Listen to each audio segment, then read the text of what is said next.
Then हम लोग बात करें दोस्तों तो टैक्स ऑडिट, ये एक बहुत बड़ी बात चल रही थी। सो टैक्स ऑडिट कंडक्ट करने का, ठीक है, जो राइट है वो किसके पास पहले हुआ करता था? सीए के पास। देन मीडिया रिपोर्ट्स में सारी चीज़ें चल रही थी कि इस वक्त अभी ऐसा बोला जा रहा है कि कंपनी सेक्रेटरी एंड सीडब्ल्यूए की अगर बात करें, सीडब्ल्यूए बोलो सीएमए बोलो, ठीक है, नाम बदलते रहते हैं, ठीक है, कॉस्ट अकाउंटेंट की बात करें, कंपनी सेक्रेटरी की बात करें, उनको भी शायद से टैक्स ऑडिट का लाइसेंस मिलेगा, ऐसी बातें चल रही थी। But new income tax bill में ऐसी कोई भी बात देखने को नहीं मिली है। सो डेफिनेटली जो सीए वाले होंगे वो डेफिनेटली इस खबर को देखकर खुश हो जाएंगे।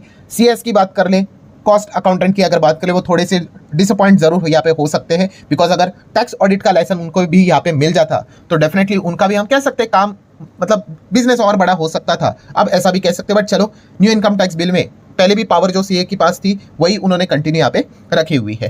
देन अगर हम लोग बात करें आईटीआर फाइलिंग से रिलेटेड, जैसे आपको बताया था कि 31 जुलाई ये डेडलाइन रहती है, तो उसमें कोई भी बदलाव नहीं किया, सेम ही रखा है।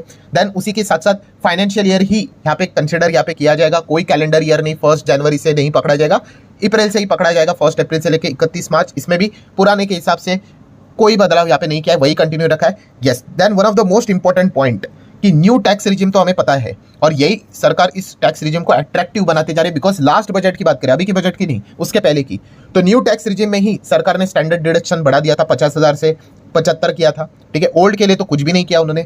इस वक्त के बजट की भी बात करें, ओल्ड के लिए वापस कुछ नहीं किया, न्यू के लिए सारी चीजें बदल के रख दी कि 12 लाख तक या फिर 12,75,000 तक कोई टैक्स नहीं करके रिबेट पकड़कर, ठीक है। तो ये बातें चल रही थी कि भाई ओल्ड टैक्स रिजिम को टाटा बाय बाय बोलने की बात यहाँ पे आ गई करके, बट नहीं, न्यू इनकम टैक्स बिल में भाई ओल्ड टैक्स रिजिम का भी जिक्र है, मतलब कोई यहाँ पे चीजें हटी नहीं है, न्यू भी रहेगा, ओल्ड भी रहेगा। बट वैसे देखा गया तो सरकार का जो रुख देखने को मिल रहा है, ठीक है, उससे ये पता चलता है कि ओल्ड से अभी लोग धीमे धीमे करके न्यू पे ही शिफ्ट होंगे, ज्यादा वहाँ पे ज्यादा स्कोप हम लोग को देखने को नहीं मिल रहा है। ध्यान अगर हम लोग यहाँ पे बात करें दोस्तों, तो और भी अलग अलग बदलाव हम लोग को देखने को मिले, बहुत सारे सेक्शंस बदलते हुए देखने को मिलेंगे। जैसे कि हम यहाँ पे कह सकते हैं, अभी देखिए 80C हम लोग को देखने को मिलता था, ठीक है, अभी बताया जा रहा है कि न्यू इनकम टैक्स बिल में वो क्लॉज 123 के अंडर हम लोग को देखने को मिल रहा है। मतलब फीचर्स तो वही है, बट क्लॉज अभी चेंज होते हुए देखने को मिल रहे हैं, तो ये पॉइंट आपको पता होने चाहिए।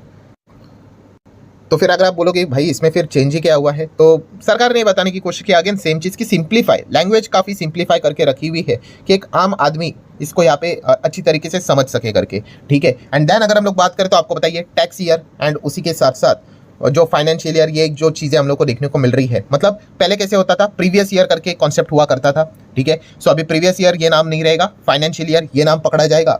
एंड जिस साल हम टैक्स भरते थे उसको पहले असेसमेंट ईयर बोला करते थे, तो असेसमेंट ईयर को हटाकर उसको टैक्स ईयर ये नाम अभी दिया यहाँ पे जा चुका है। सो ठीक है, ये कुछ पॉइंट्स देखने को मिल गए। देन हम कह सकते कैपिटल गेन टैक्स, ये इससे रिलेटेड बहुत सारी चर्चा थी, क्या इसमें कोई बदलाव होगा क्या।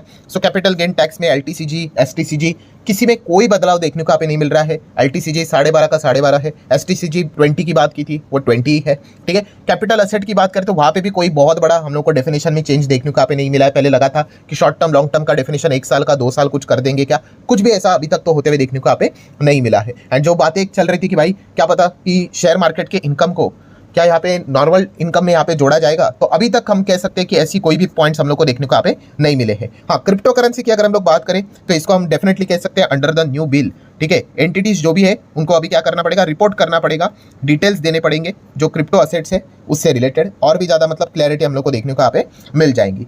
सो डेफिनेटली ये सारी चीज़ें देखने के बाद नो डाउट मैंने आपके सामने एक हाईलाइट्स बता के रखे हुए हैं जो पार्लियामेंट में आज के दिन भी सारी चीज़ें देखने को मिली है। सो काफ़ी लोग यही कहेंगे कि भाई इसमें चेंज कहाँ पे हुआ, इसमें बदलाव क्या है, ठीक है। तो नो डाउट आपका जो बात है वो बिल्कुल सही। स्ट्रक्चरल वे की अगर मैं बात करूँ वहाँ पे कोई चेंजेस नहीं। परसेंटेज की बात कर ले, रिटर्न मतलब जो 10% का 12 कर दिया, 12 का 5 कर दिया, ऐसा कुछ भी हम लोग को चेंजेस देखने को नहीं मिला है फिलहाल के हिसाब से। अभी का जो सरकार का फोकस था ना न्यू इनकम टैक्स बिल का, वो बस एक ही था कि जो ओल्ड हम लोग को जो टैक्स देखने को मिलता था, एक्ट इनकम टैक्स एक्ट की बात करें तो वो काफ़ी कॉम्प्लेक्स देखने को मिलता था, ठीक है। उसको सरल बनाने की कोशिश उन्होंने की है अकॉर्डिंग टू द गवर्नमेंट, ठीक है। ऑब्वियसली अभी एक लाइन में तो इनकम टैक्स कभी नहीं होगा, बट जितना हो सके सिंप्लीफाइड करने की कोशिश की है, तो यही चीज़ को सरकार फोकस में लेकर यहाँ पे चल रहा था। एंड मेजर पॉइंट क्या था सरकार का, तो दोस्तों आपको मैं बताना चाहूँगा, मैक्सिमम चीज़ें इनकम टैक्स से रिलेटेड चीज़ें ना लिटिगेशन में जाती है, मतलब कोर्ट में जाती है, केसेस बन जाती है। जैसे कि अगर मैं मेरे हिसाब से अगर टैक्स लायबिलिटी निकाल दूं कि भाई मेरा जो टैक्स लायबिलिटी है फॉर एग्जांपल 1 लाख रुपए मुझे देना है करके, बट अगर इनकम टैक्स वाले बोलते हैं अरे नहीं 1 लाख नहीं भाई